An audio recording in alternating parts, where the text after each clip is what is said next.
Welcome back to the Wellness Abundance Podcast. I am so excited to have my friend and health coach colleague, Hannah Mc Chesney, here today. So, Hannah and I have our own mastermind group, women's mastermind group, and we really support each other as health coaches. And I'm so excited to have you on, Hannah, to share your journey with migraines because I feel like as we kind of go through these different hormonal changes throughout our life, which you and I talk about often, but it's important to kind of recognize what could happen and how to navigate it. So I'm just gonna like pass the baton to you and let you start with sharing your personal story and why you're so passionate about this topic.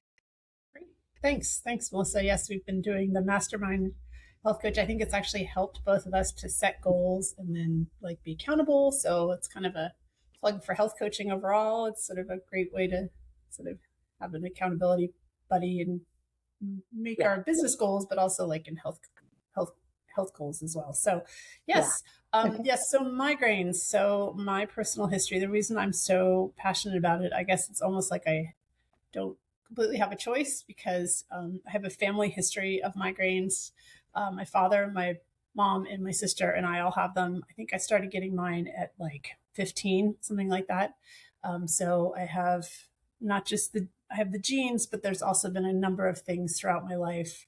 I also have misophonia, and interestingly, that there's been a recent study that people who have people who have migraines, 45% of people who have migraines have misophonia. It's a pretty small study, but it's kind of amazing. Most people with misophonia is 10%. And do you want me to explain what misophonia? Would you explain what misophonia question in your face. Yes. So misophonia basically means hatred of noise. It's something in your brain pathway that gets triggered into flight or fight in your amygdala when you hear ordinary noises, things especially like chewing, especially if it's your family, like family chewing. Or what I tell people is we all have noise kind of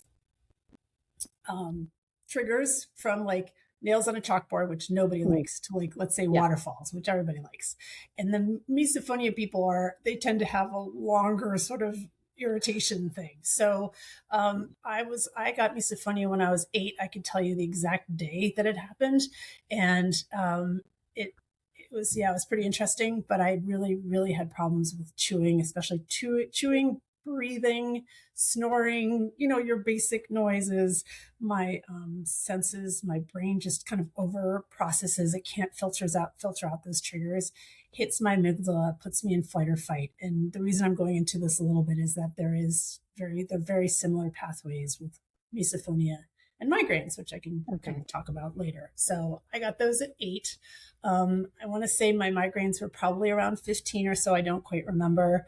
You and I were talking about the horrible side effect of in hormonal health. I would imagine it's the same time as hormones. My hormones were kind of nutty in adolescence, drops in progesterone and estrogen right before my period. I would imagine triggered them. I don't quite remember other than being, in a lot of pain, and then getting migraines too on top of that. I also had, and I'm trying to think of this chronologically, so just jump in if I miss something. At 22, if you can hear that, it's a siren. I'm in Chicago, but at 22, I had a pretty bad concussion. And so that also, concussions and migraines are very, very similar pathways too. You get light sensitivity, you can develop migraines is that really loud? It's super loud. It's a part of life. It's Hope everything's okay. They're coming to get me, I think. Just kidding. Usually it passes. So anyway, see, this is me not being able to filter out noises, right? Because it doesn't trigger misophonia, but I just immediately go, what's going on? So 22, I had a concussion, and that also can trigger migraines. But had photophobia, sensitivity, my eye sensitivity, so forth.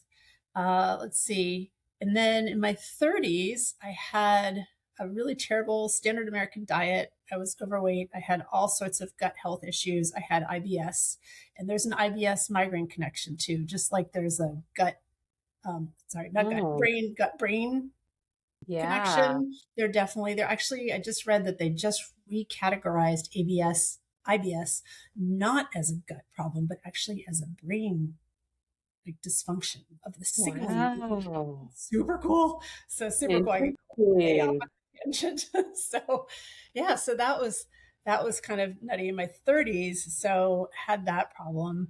I think want to say flash forward until till perimenopause. And so like off and on just migraines, and they weren't daily, but they just would rear up and stuff.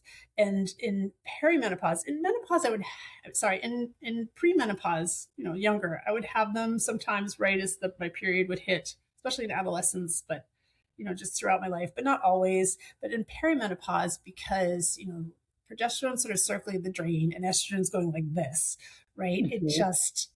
I would almost always guarantee that I'd have a really bad, like horrible migraine right before my period. And so my sister is a naturopathic doctor, and she suggested this supplement called they're soy isoflavones, they're phytoestrogens, and they seem to really help.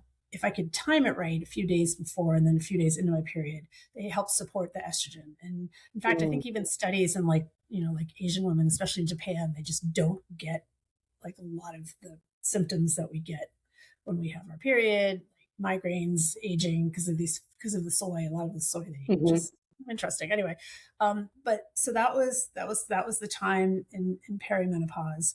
And then came menopause. And so I'm like a number of years into it. I want to say five, I think I'm hitting my fifth year. And um, for some reason, like ever since December, it's just been chronic. It's really been, and I try to figure it out. I'm okay, and then something else hits. So that's really why I'm sort of passionate now, because I'm like, wow, this is not going away. This has been a lifetime thing, mostly not debilitating, mostly things I can figure out, but it has been debilitating in the past like 6, 7 months, I guess almost 8 months now, where I'm starting to lose like friends, like losing work, can't do things, can't go out, like having just issues with like intimate relationships, like partners and stuff. Like I just starting to really affect a lot of that. So that's really Mm. really passionate about fixing the brain. Yeah. So yes. Yeah. Yeah. Well, thanks for sharing all that. And yeah, just kind of also, sharing your vulnerability with us because Mm, I know it can be like a little bit of a sensitive topic, but I'm grateful that you shared because I know you and we both have very similar like coaching philosophies where we're like, let's talk about it. Let's talk about hormones. Let's talk about no our lying. problems. Let's No talk about lying. what's going on. Let's talk about the Put it out chaos there. that's happening. Yes. And in addition to, finding a solution to Mhm. minimize it. So I'm curious also. So I want to go into detail too about like uh, the SAD, eating SAD, um, and anti-inflammatory, and then also talk a little bit about alcohol too Mhm. and its effect Yeah. on Yes. Yes. migraines. If you want Yeah. to, you could Yes. choose either one. I will Um, probably do both actually, because those are both great topics. The other thing I yeah. forgot, and just remind me, is that I also have something called retinitis pigmentosa (RP), which is Oh a yes. debilitating blindness, degenerative blindness. I shouldn't say debilitating, and that has similar pathways to migraines too. But we can get back to Yeah. that. I just popped in my head. I'm like, oh Yeah. yeah, I forgot. So yes, so SAD, standard American diet. This is what we call it, as you know, in the like paleo primal ancestral eating world. It's highly inflammatory. It can be inflame anything from your joints to your gut to your brain. I'm sure I ate horribly processed food in my 30s. It was probably the sickest I've ever been. And actually, on my website, there's like a before and after picture of me. I think I was 34 at the time, and then the after picture of me like 45, and it's just very, very different. And I had a boyfriend who we just like got up in the morning and got like Dunkin' Donuts and we'd fall asleep with like M&Ms next to our Mm. head. Like, no kidding. Oh my No gosh. kidding. I gained like 20 pounds. Um, I like a little, was heavier than I am now anyway, but yeah, and I just, oh my gosh, it was just, I had IBS and I really like looking back at it. And because I have a gut health certificate, looking back at it, I just had terrible leaky gut, so I got, because of the inflammatory properties of processed food, seed oils, sugars, grains, like emulsifiers, all these chemical things I was eating every day that, is creating holes in my gut. And then instead of like the stuff going out like it's supposed to, it actually was just getting into my bloodstream and hitting things. And, my brain already has sort of a tendency to be like migraines. Like we joke in my family, if someone says migraine, everybody else gets one, because it's Oh, like we're so sensitive to it. And so, yeah, so crossing the blood brain barrier, it's pretty easy for toxins to do that. All the inflammation, like neuroinflammation. And even though I still had a fair amount of estrogen in my 30s, it just wasn't enough probably to protect me. And then the fact that I did have IBS, and IBS, I can't quite remember, but it has something to do with like, it's not actually just your gut, it's the signaling pathway between the vagus nerve and your brain. And it's just something is off. And so, like, you have these problems over and over again, and it's actually more coming from your brain. So, the toxic stuff's going into my brain, it's signaling back down to my IBS. Like, I actually, and this is maybe a little TMI, but like, I couldn't leave the house sometimes. Like, I had a job, I was living outside of New York City, and I had a job to commute into the city. It was dicey on the train, and oh, I would like only be eating salads, and people like would ask me, are you on a diet? I'm like, no, that's all I could eat because that's actually was like real food, it was like lettuce, yeah. like chicken. So yeah, so that was the inflammatory time of my life. That was fairly miserable. And I had skin issues, like all your basic kind of leaky gut Mhm. issues. And then your other question, or did you have a comment about that? Well, I just want to talk about alcohol because I know, I mean, Yes. Yes. because I mean, I enjoy a really good whiskey Mm. or like a really good beer occasionally. Not so much the beer these days, but more like sipping on whiskey, not too often. One maybe two drinks a week, if that. Mhm. But I know a lot of women who love their wine. Not every woman, obviously, but I guess there's like this, I don't know what I want to say. The brain fog is kicking in the moment, but Sure, that uh, happens. there's so much like middle-aged women. We just love our wine. Well, not everyone, but that's one thing too that people who like just enjoy drink socially. It's like, okay, it's not like it's okay in small doses. However, it's important to be mindful of what that alcohol is Mhm. doing to you because your Mhm. body sees it as a toxin. Yes. Yes. So I'll pass the baton back to you and you could share more about that and Yes. the Definitely. migraines. Thanks for bringing that up, Melissa. And I have to be careful not to get on my soapbox because I've been sober for 4 years, so I could really go into some scary stuff, and I will Yeah. try not to do that. But it is quite important to be very mindful of it, especially as you get into perimenopause, because things are shutting down. Not, I shouldn't say that. Estrogen is lowering. You don't have your ovaries aren't producing. A lot of stuff is being a lot of estrogen really helps with, like, say, the liver to detoxify. It can't have. It's very hard for it to have any other toxin on top of it, and so really the reason I loved my wine for 30 years, I was actually, before I decided to be a health coach, I was actually training to be like a wine educator. So I Oh, really, yeah, I passed some courses and whatever. And I, for the life of me, couldn't sleep. I couldn't sleep. mhm. I hit, Yeah. like, I tried to have wine. And I had this aura ring, and like, it was just saying my sleep architecture was messed up. I wasn't getting enough REM. I was waking up. I was really fragmented. And yeah, and that really, it's not unusual. I want to say this is, gosh, like 9 or 10 years ago almost. Is that right? 2019. Well, whatever it is, 7 years ago. And so that was that was just a toxin on top of all the other stuff. Mhm. And while I can't pinpoint and say, yes, alcohol gave me migraines, I'm sure it didn't help. I'm sure it didn't help in the aging process at all. So, and what I've been talking, I have a menopause talk. I'm talking to my sober group, and, I just gave them like the most recent, there's a World Health Organization report that came out in 2023 that was like mostly ignored in the US, but they're saying it's not a moderation thing. It's a no amount of alcohol is good.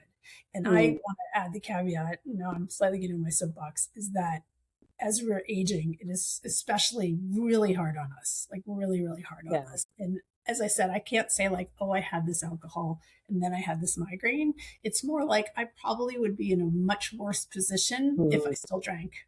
And I was drinking Yeah. every day. I mean, I called myself a gray area drinker, but I was drinking every day. And so it wasn't like once every 6 months. Right. But even that they're saying nowadays. So hopefully that Yeah. answers your question. So not direct cause, but alcohol is inflammatory. It really ruins your microbiome. It causes leaky gut. It's a neurotoxin. It's cancer. I mean, there's all sorts of things. It's like very high rates of breast cancer from alcohol. So yeah, so there you go. Yeah. I know. I know. It's a lot. It, If you can stop, it helps with aging. It's basically yeah, what I tell people. So it yeah. does. It does. I mean, there's a lot we can do to stop if we cut ultra processed foods, all the, Mm-hmm. vegetable oils, the seed oils, everything, Sugar, and yeah, alcohol, and yeah, we'd be so much better off. yeah, However, yeah. we still have to, find that balance with living your life. However, if alcohol really does affect you in one way or another, and it's not worth it to you to continue to feel like that, like the poor sleep, if you do get migraines from it, Mhm. then just Like, what's the point? Yeah. work with a health coach to learn how to stop it. Yeah. Step Stop down or everything. something. Yeah. Yeah. Step down. I Yeah. did a step down process.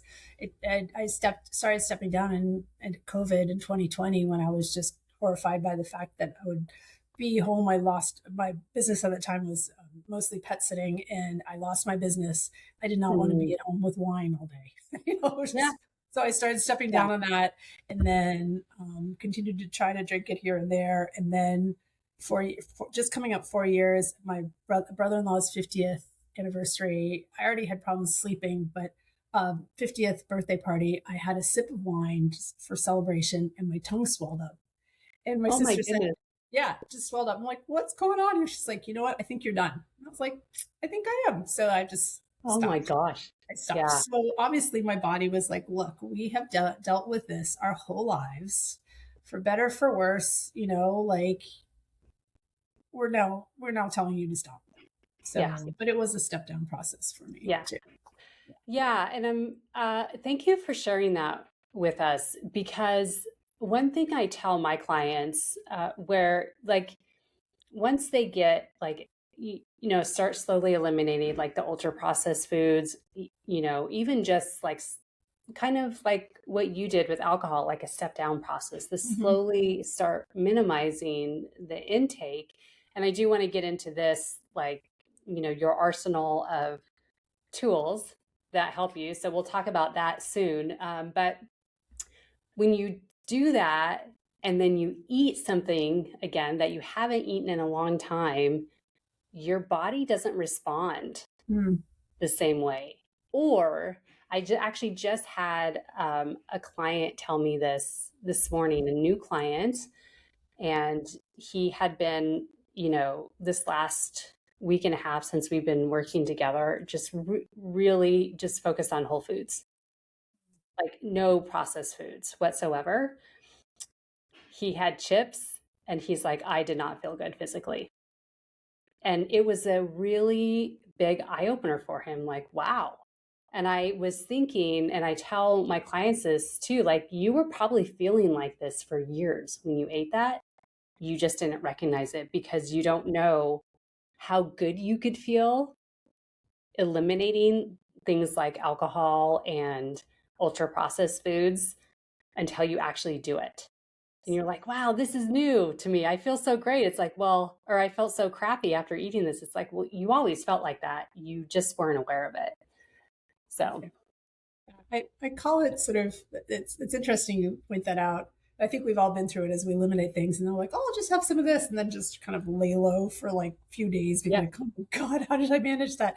I call it like the aging Maserati effect, where, for a long time, maybe we're like Fords or like your basic car, whatever, just kind of chugging along, whatever, and having our like regular fuel, like having some issues, but whatever, just kind of, and then when we start kind of backing out and like being more careful, having more like premium fuel, anytime we have anything that goes back to sort of like the original kind of fuel, we feel terrible and we kind of fall apart. And so it's worth kind of paying attention to that. All of a sudden you're having a much more finely tuned, finely like well engineered like car or like body, and it's just not going to be happy with the same stuff you've been having before. I mean, and you're right. It on some low level, people have this low level of inflammation all the time, and they don't know it until it goes away. And then all of a sudden, it's like partying in the clouds, and you think, "Oh my gosh, this is how good I can feel." So yes, it's great. Yeah. So let's talk a little bit about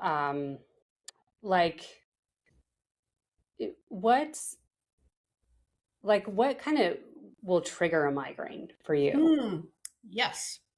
And I'm looking up, I have all sorts of notes and stuff like life can trigger migraine. I can actually go into, because I was talking kind of all the way up until now and then kind of went back like the last 7-8 months have been like pretty hard for migraines. And I can kind of go into that about like what currently sort of triggers a migraine. Is that okay? That what you're interested in? That'd be great. Then just to sort of plug my migraine journey, I have all this stuff. This is Hannah Mc Health. You can read it, and it's hannahmchealth.com. And then if you go on my blog, I have like migraine part 1, 2, and 3 on my blog, and it can explain sort of more stuff if people are interested in kind of reading about it and figuring it out themselves and stuff. But the issue I had in, say, December, sort of the number one reason I get migraines is stress. And it sounds really like duh, but like that's kind of number one for everybody. And then like I'll have a couple, 2, 3 sort of stack up, and then it hits me. And I was going for Christmas party with a boyfriend who hadn't met any of my friends yet in my sober group. We were on the subway in the evening to get there, and it has very, very bright LED lights. And I have photophobia. Those lights make me feel nauseous, and they do trigger migraines. I can throw up from the lights. I mean, it's something my brain can't quite understand why those lights are bright and why they're flickering, and it can't really make like reality. And so anyway, so I had the LED lights. I was a little stressed from going to this party anyway. I walked by a bar that had this like flashing light that hit the side of my eye, which is also a trigger for migraines. And I just went in and I couldn't even write my name. I was like, oh boy, here it comes. And so it was just a number of triggers on top of triggers. What's interesting though, and I think a lot of people who have migraines, it's like you can do this thing one day and you're fine, and you can't do it at all the next day. And I even follow this neurologist on Instagram. It's called Dr. Painkiller. And he's like, one day you can go to a coffee shop, it's fine. The other day you can't manage the smell of coffee at all. And it's like I had a very low threshold. It's like maybe my vitamin D was low, maybe it was, my magnesium, which helps a lot, was low. I could have been maybe not eating. On top of that, interestingly, and I write a whole lot about this. It was a very deep dive on my first part of my blog. So I was like, why am I just getting these rolling migraines? Like, what is going on? I realized I was eating a prebiotic chocolate. So one of the ones that has fiber, like right now I'm drinking this like prebiotic soda, which like supposedly helps feed your gut bacteria. What was interesting is that this prebiotic chocolate, I don't know if they probably just didn't look into it. I don't think it was malicious for this chocolate people, but they bought a fiber that actually feeds really, really pathogenic bacteria, turns out. So like B. fragilis, which is in hospitals. It feeds that. It feeds something called Parabacteroides murdae. And the reason I can tell you that is actually what a lot of migraine people have, an overgrowth in their gut and then possibly also in their mouth. And so it was feeding really, really bad guys. And I was just eating this prebiotic chocolate thinking, oh, this cuts my sugar cravings. It's low in sugar. It can feed, like bacteria, whatever. And so I just couldn't figure out why these things like, okay, the L is so bright, but I have like blue blockers. I have these other things called FL41s, which are migraine glasses. I have all this stuff. I wear a baseball hat. Like, why is it? And that was like Christmas. And then it was like just rolling, rolling, rolling. So that was like the reserve wasn't there because I was actually feeding. I was accidentally feeding these things.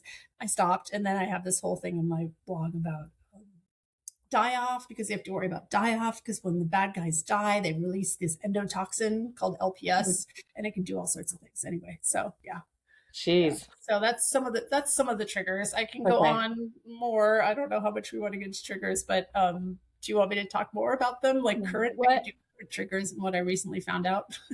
Just a lot of stuff. Yeah. Do what kind of triggers? Oh, I have. So that kind of helped me for a while. And then I have like more recent, I was having triggers like in the past month or so that I just figured out that just kind of came up again. And that actually goes to, do we want to talk about that? Is that sure? Okay. Yeah. Because I could like talk for hours about this stuff. I just want to make sure everybody's like interested, but or you can skip ahead, whatever. But so I was figured that out, and then like I was okay for a while, and then I started having something else, and then I started having these rolling migraines, and I was telling my sister, because she also, we all deal with them in the family. I was like, it's like I just have no reserves. It's like I walk down the street, I get a flash of light and I have one, or I sleep late. Like all these little things of daily life are just hitting me really hard. And what I realized, because I've done this, well, recently I was doing these fermented food talks, and I was talking about aging well and how important fermented food is. And I went into like menopause and like the aging brain of menopause. And there are new studies that the aging brain, the hot flashes and like night sweats and brain fog and all these things. And you were actually kind of just alluding to one. Our brains aren't like decaying or dying, turns out, or not.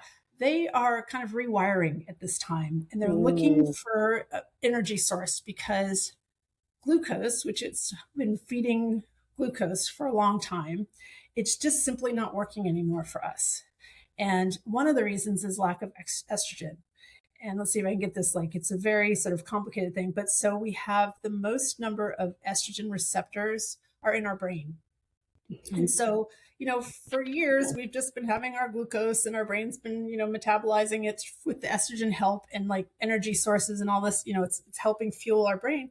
Our brain like uses 20% of all of our energy in the body. So it is really a very it uses up a lot of energy. And then with all this time, like the brain just wasn't working. And so like it was getting hypersensitive. And anytime it gets overexcited and hypersensitive, it will like start this whole electrical and chemical cascade. And then the trigeminal nerve gets involved. And I think it's around here. And it's like, that's the one that releases this terrible like chemical, which I see CGRP, something like that. And it's like, that's the pain and the nausea. And so because I was having glucose, I don't have tons of carbs, but I was having some. Because of that, I was just having these really terrible migraines. And as I was preparing this talk, I was like, wait a second. I can switch fuels. I mean, we all know about metabolic flexibility. It's one of the things that we teach, in like our clients and stuff. And what do brains like besides glucose are ketones, right? Yeah. Ketones. So yeah, I switched.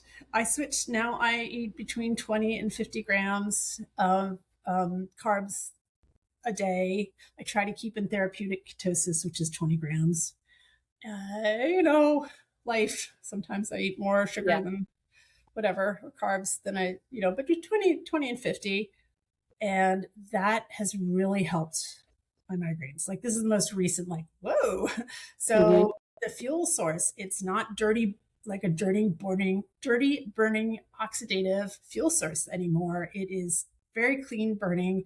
My brain is happy. I don't get things triggered. I don't get a hyperexcitability. I don't get like a chemical and electrical storm.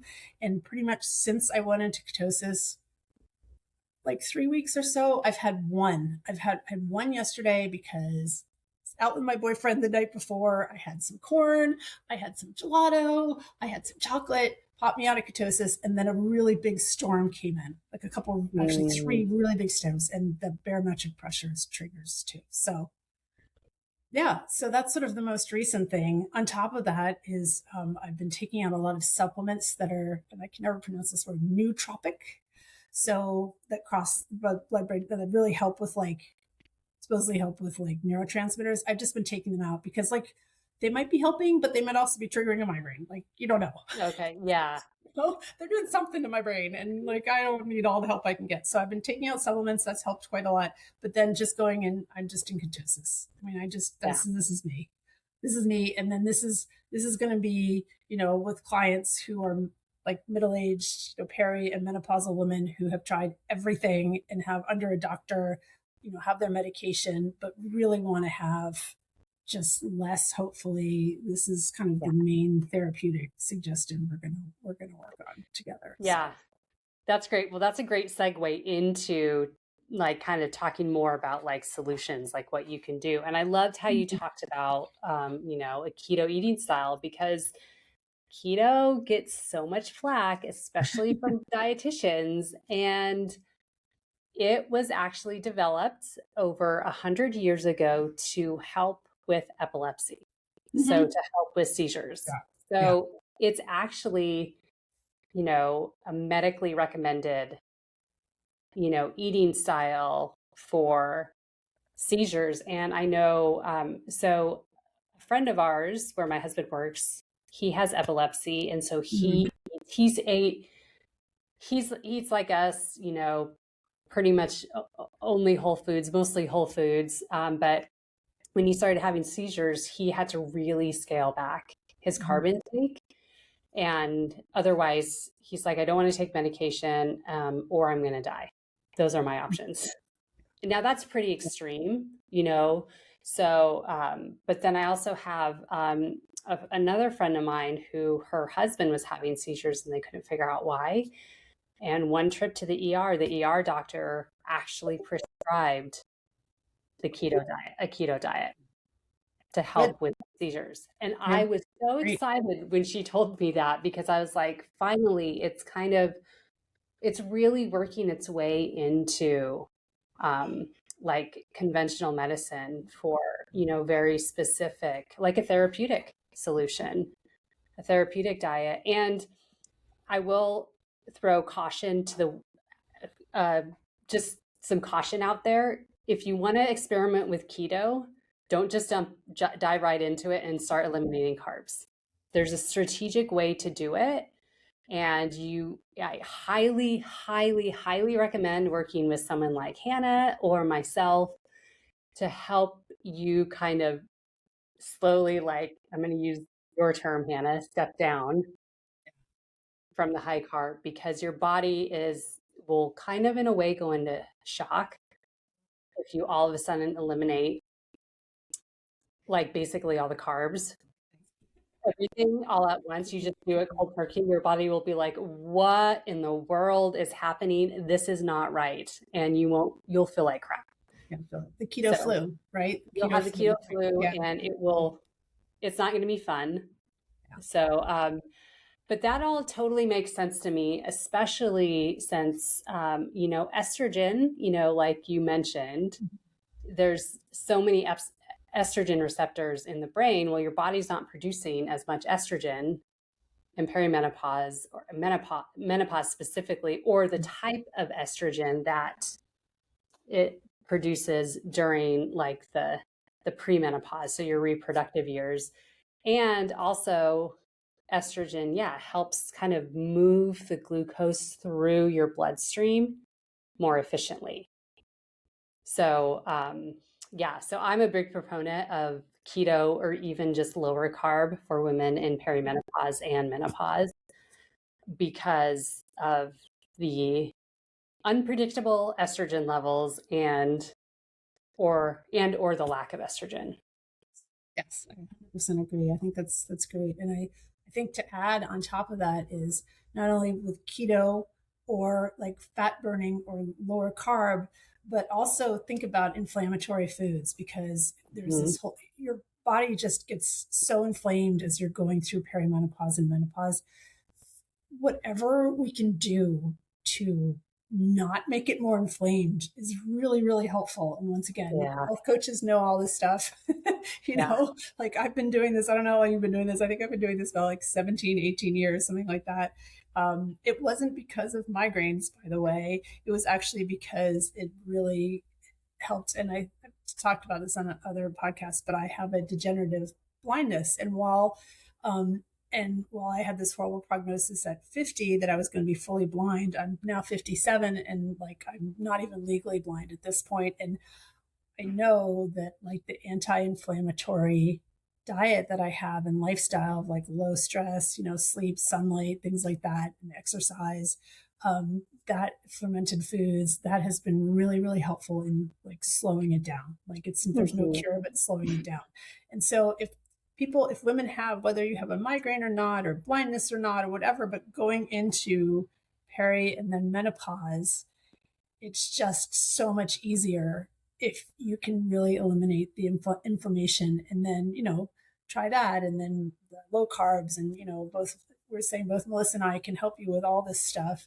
I have a keto program that for like specifically to kind of step down. I'm sure you have a lot of different things too like this, and it's Yeah. really, really helpful. I mean, she and I probably I just did it on my own. Like I read some books and like I got Yeah. certified as a health coach, and I'm like, oh, I'll do it. I don't have a hugely emotional connection with food, so it's probably a little bit easier, I think. So my sister's always asking me, she's like, you just stop that? I'm like, yeah, but I know that's not always that usual. So, and I have Yeah. empathy for people who get food noise and it get called and stuff, but it's especially when you start going into like therapeutic ketosis, when it's like, as you said, it's epilepsy or death or a lot of medication, and the medication doesn't always work. Like yes, and I tried therapeutic ketosis for my eyes because I can see much better. It just I have a lot of like flashing lights and all these problems. Glare really hits me hard. All this stuff you can see. I'm wearing like blue blockers now because the lights too much for Mhm. me. And I was in like therapeutic ketosis for 9 days for my eyes. I was like, I can't manage this. But with migraines, I mean, it was affecting my whole lifestyle. I was like, I got to do something. So, Yeah. it was worth it. Definitely. So, yeah. Yeah. Yeah. And I appreciate that you brought up, you know, that it's easier to, reduce your carb intake.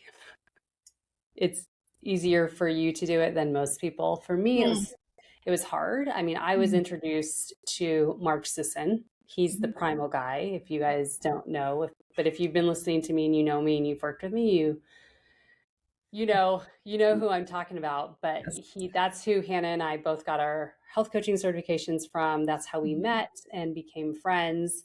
mhm, But yeah, I mean, I learned about Mark when I met my husband 14 years ago, and I kind of had a coach because Scott helped me a lot because he had found Mark like 3 or 4 years before, and had already been eating this way for several years, when we met. So he kind of helped coach me, but I'm definitely more of like I could read a book and implement it, especially now that like Hannah and I have been through like a rigorous training to, be to get board mhm. certified. And a lot of that is the psychology of creating habits. Like that's what we learn. That's what we're trained to help our clients do is kind of, we walk you through the psychology. And so I actually, once I started learning that 10 years ago, I just started implementing it in my life and like coaching myself.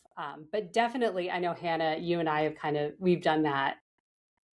We've like helped each other over the years, like done some coaching, and it's been like super helpful. So if you do have, you know, the means, I highly recommend working with a health coach. Even if you don't have migraines, I know today's topic is all about migraines, but what if maybe down the road, if you keep down the same path, you could maybe develop them? I don't know. And I agree with you on that. It's always helpful to work with a health coach, and just with Melissa and when we were working with us together, it's been really helpful to sort of set and change habits and stuff. I would say for anybody who really is struggling with some, like, as I said, with migraines or just aging, I mean, there's a lot of stuff you can do. And just as a little plug, I do online talks, and it's about Aging Well and You series. It's not specifically migraines, but it's Aging Well and You series. My last one was on fermented foods, and I'm actually putting out a recording that has like a masterclass recording that you can buy on my website in like a week or so. And that talks about aging and all the things that are helpful for you. And then also my next talk is going to be, I think I mentioned with my sober group, is about peri and menopause. And you and I were talking about this before, that it's like, it can be scary, but there's also a lot of stuff you can do. And one of the things that goes back to lifestyle and low carb and like keeping your inflammation low, things like that. We didn't talk about this today. This is a whole other topic, but like HRT, which actually hormone replacement therapy, which actually gives you beautiful estrogen and gives you beautiful progesterone and testosterone if you need it, things like that. Like use those, they're great. Yes. I saw a podcast with a doctor the other day, and she's a woman, she's like my age, I think she's menopausal. She's like, you can take my patches out of my cold, dead hands. And I'm like, yes, because the issues that I've had and people have would be way worse without it. I mean, any carbs or anything that I have, I have a patch. So I know when I run out of patches, every once in a while, I'll immediately get a migraine and stuff. So so that was my plug. Oh, so that's like a menopausal talk that I'm going to turn into an online series too. So for people who are interested in aging well too. So I'm glad that you mentioned HRT. Maybe that will be another podcast episode, since you have some personal experience with it. I'm sure I should get, actually, you know what I should do? I should get like a panel of women, yourself included, who are on HRT. I love it. I'm not on HRT yet. I don't really feel the need yet, but I think I might be getting to the point where like my sleepless nights are kind of happening more randomly than just at the end of my cycle. When my progesterone does a nosedive just naturally in my cycle, it's beginning to happen more often in like random times during my cycle. So it might be time for me to start exploring that. But I think that would be great, because HRT, I'm like just such a huge fan of HRT. And the fact that they took the black label off. Yes. Last year, the year before, I can't remember. Last November. Last year, November. It's huge. It was huge. Finally, that was such a huge deal. Yeah. Yeah, huge 100%. Deal in women's health. So, so what else would you say is important for, like, what else can we do as women for lifestyle to help kind of mitigate migraines, prevent them, anything? Yeah, it's interesting. So I have this whole thing of what helps as I look up here. And the first thing was HRT and the second thing was keto. So we've already covered those. And I guess for people who have them and they are very in tune to themselves, they know what kind of like threshold or like reserve they have. They don't always know why, but like, I know for me, like, I'm like, I didn't sleep all that well. Oh, I'm priming myself for migraine. So just to have like work on the stress levels. I have these beautiful glasses. I'll put them on for a second. I got them on Amazon. They were like $35. These are not blue blockers. They're called FL41s. They actually, they're a special light spectrum. And let's see if I remember. It's from 480 to 520 nm. That's what actually keeps the light from coming in and triggering pain.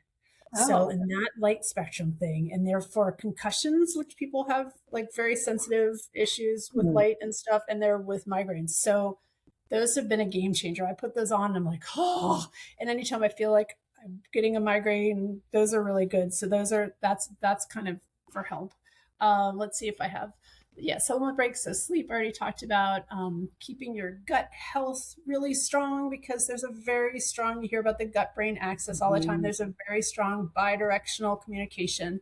And if your gut's not happy, your brain's not going to be happy. It's really quite a simple sort of thing. So let's see what else. Keep it, once again, gut health, keeping the good guys, as many good guys as possible, keeping the bad guys at bay. I mentioned Parabacteroides murdae, P. murdae, E. coli, Streptococcus, and H. pylori, which I don't have, luckily. Those all can be really, really bad for migraines. And overgrowth of any of those really is a strong link with migraines too. Alcohol is kind of really a bad idea, unfortunately, for people for migraines because of the inflammation.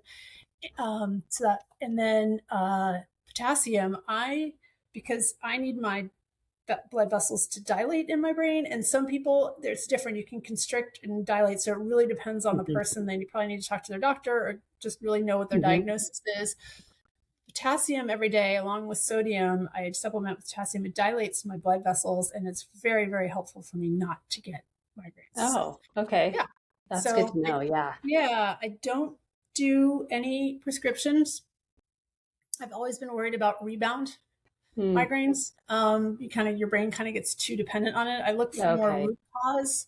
So maybe at some point that'll change, but right now. And then finally, the last thing, and then this is going to be on a blog or an Instagram post, probably blog soon, is there are actually FDA approved non-invasive, mostly vagal nerve stimulators that have been approved for alleviating, like really helping with migraines.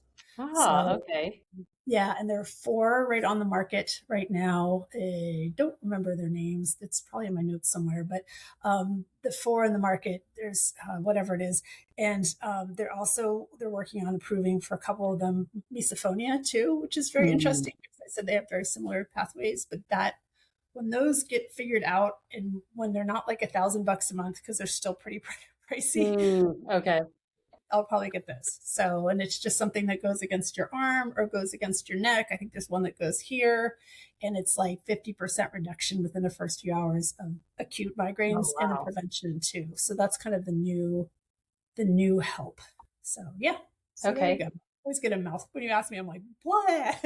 No, this is great. This is This is awesome information. I'm really happy that you shared this, because I've learned a lot about migraines, because I don't experience migraines. So I don't really know anything about them. And obviously we both kind of focus on women's health. So I think it's great that you're willing to share all this with us. So what else? Is there anything else you'd like to share with us before we wrap up? Oh, here are the names if people care. And then they can also, as I said, read probably my blog. So it's called, if I can read my writing, Nervio, I think it's called. Nervio, Cephali, Gamma Core, and Truvaga are the 4. Okay. Those are all the ones that they're one's over the counter, but the over the counter is like $500. So it's still like, it's a little high. And then all the other ones are prescription, and the drug companies are now starting to do like discounts, because a lot of insurance doesn't cover them yet, but it's coming. So that's sort of the new thing. I don't think I have anything else. I pretty much covered everything. The only thing I wanted to explain is, especially if people don't know what migraines are, they're very complex. And so it's basically, I don't know if I said this before, it's sort of a complex electrical and chemical disturbance. Did I already talk about this? Because I was trying to make it very simple as to what it actually is. Yeah, I don't recall exactly what you said. So continue and share what you want to share. So it's, once again, it's this complex electrical and chemical disturbance. It's when the brain kind of gets overly excited from just triggers of, let's say, Mm, light, or smell, or like not sleeping, what most other brains could manage. But this, they get overly excited. And then the trigeminal nerve, which I think is right here and is in charge of pain, it releases this thing called CGRP, which is this chemical, and it basically floods the brain with like pain, mm. inflammation, nausea, sensitivity. Like, I've thrown up from migraines before. I'm sure other people have Oh, too. And it just kind of repeats with these triggers. And it's something that people who don't have it think, oh, just a bad headache. And it's mhm. actually, I think I heard on Instagram, it was like, it's actually the number one possibly disability that people have is Wow. migraines. Yeah, because when it's bad, it's bad. I mean, I went to this Christmas party and I got one as soon as I came in. I couldn't write my name. Like, sometimes it can be similar to a stroke, which is a little Mm, scary. It actually mimics strokes. I couldn't write my name. I talked to a friend of mine who's an ER doctor, and she said, "Cover your eyes mhm. and get out." And Oh so my I was gosh. Wow. in, put in an Uber, and my boyfriend and I went back, and I tried not to throw. I did not throw up in the Uber, but I really like was super nauseous, and it was just boom. And so for people who don't have them, it's like you go from 0 to 100 and don't really understand, but your brain's just doing a whole lot of stuff. Mm, It's overexcited. It's overexcited, and it just mm. can't really process things very well. Yeah, so it's good to have empathy for people who have this storm in their brain. So yeah, Yeah, geez. Yeah, yeah, that sounds so, awful.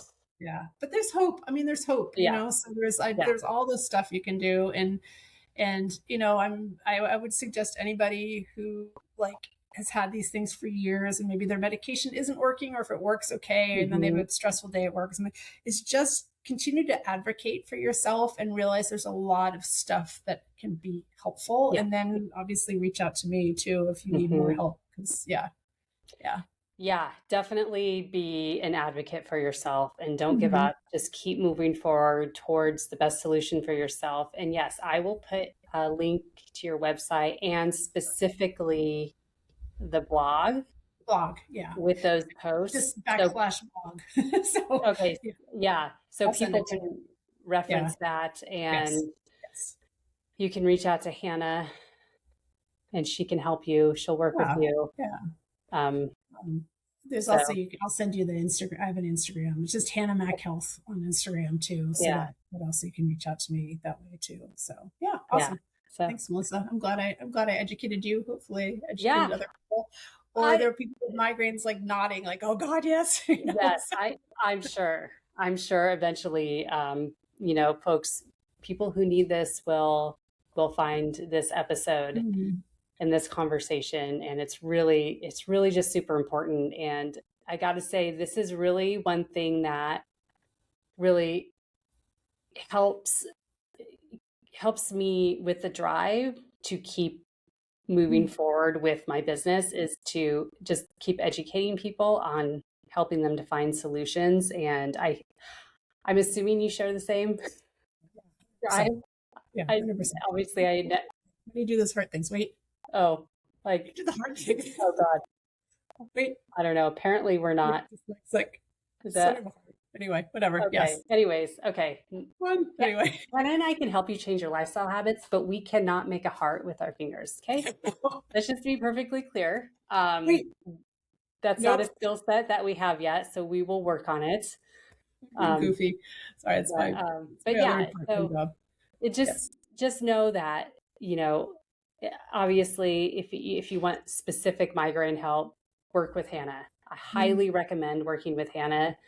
I know she's a great coach. We've been through the same coach training program that's really amazing.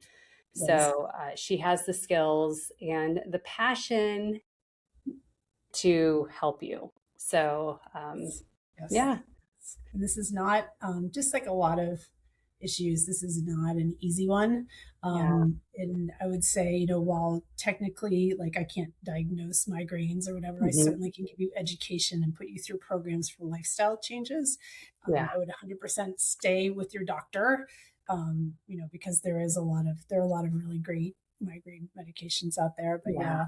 yeah, reach out to me. And thanks, Melissa. Like, you have a great set of programs too. I really, really enjoy hearing about them. Like Oh, all thank your you. workout fitness stuff. I'm like, yeah, that's Oh, good for thank you. you. I Yeah. appreciate that. Yeah, Yeah. it's like we said, and like find that support system too, Mhm. because that's what Hannah and I are for each other with, our health coaching business. We're always, getting together and learning how we can better serve you guys, and we're sharing studies, we Mhm. swap information too. Um, so, and that's exactly what, Hannah can do for you, as your health coach, is to give you information. And also, I was just having this conversation the other day with a client, is just like helping you sift through that information, because there's so much information online. I mean, I haven't looked specifically for migraines, but I'm going to assume, because it's the internet, that there's a lot of information out there, and it could be very overwhelming and confusing as to what to implement. Yes. Yes. So if you are confused and overwhelmed by all the information, and you're trying to do it yourself because you're like, I just want to solve this, just reach out to Hannah, and she will help point you in the right direction, because it's like you talked about, it's a complicated and complex thing, migraines. They're not just, it's not just black and white. There's a lot of gray area, which is no pun intended, because Bump, bump. That's a the good brain one. has gray area. So anyways, Yes. I'm reading a book about women's brains, so I have gray Oh, area in the brain. yes. Anyways, Yes. yeah, Wow. so cool. Awesome. Well, thank you, Hannah, so much for coming on. I learned a lot. That's great. So, and I'll again put all your contact info in the show notes so folks can reach out to you. So, Awesome. okay, Thanks. cool. Okay.